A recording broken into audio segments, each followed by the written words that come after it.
டேய் மச்சான், ஏற்கனவே நிறைய குடிச்சடா, போதும்டா. எனக்கு பத்தலடா, எனக்கு பத்தல.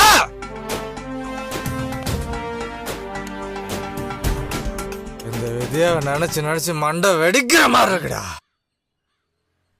விட வசமா மாட்டிக்கிட்டுடா, தப்பிக்கவே முடியாத அளவுக்கு வசமா மாட்டிக்கிட்டுடா.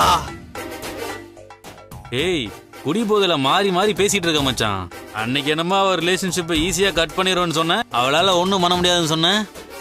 இப்போ என்னடா மாட்டிக்கிட்டேன்னு சொல்ற? டேய், அவ உன்னை தேடி ஆபீஸ்க்கு வந்தாலடா, அப்பவே அவகிட்ட உண்மையை சொல்லிட வேண்டியதானே? அதைத்தானே நீயும் முடிவு பண்ண.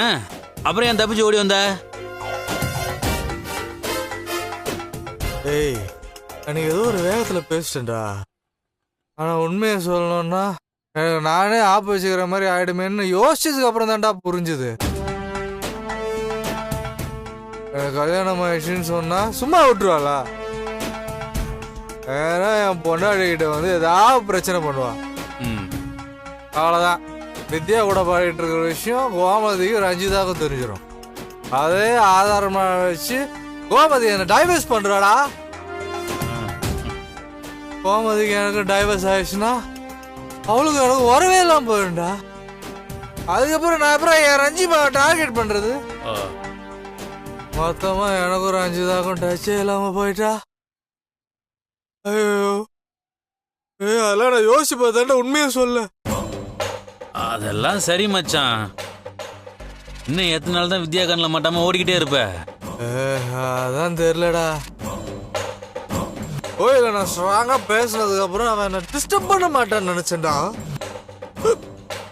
ஆனா இப்பவும் அவன் என்ன கல்யாணம் பண்ணிக்கணும்ன்ற எண்ணத்தோட தான் ஆபீஸ் வரைக்கும் தேடி வந்திருக்காடா. அந்த தலைவலி வேற இல்ல வாய்ஸ் மெசேஜ் போட்டுருக்காடா. நீதான் போன் ஆஃப் பண்ணி வச்சிருந்திய, அப்புறம் எப்படி அவன் மெசேஜ் கேட்ட? ஏய், அவன் மெசேஜ் எல்லாம் கேட்டதுக்கு அப்புறம் தான் போனை சுவிட்ச் ஆஃபே பண்ண. அப்படியா? ஆடியோல என்னடா பேசிருக்கா? வீட்டுல பெரிய பிரச்சனை ஆயிடுச்சான். 2 நாள்ல கல்யாணம் பண்ணிட்டு அவங்க அம்மா முன்னாடி போய் நாங்க நிக்கணுமா. ஏய், அவன் இந்த விஷயத்துல எவ்வளவு சீரியஸா இருக்கான்னு எனக்கு அப்பதானே புரிஞ்சுது. அதுக்கப்புறம் தான் ஊருக்கு போறேன்னு சொல்லி செல்லையும் ஆஃப் பண்ணிட்டு இங்கே ஓடி வந்துட்டேன்.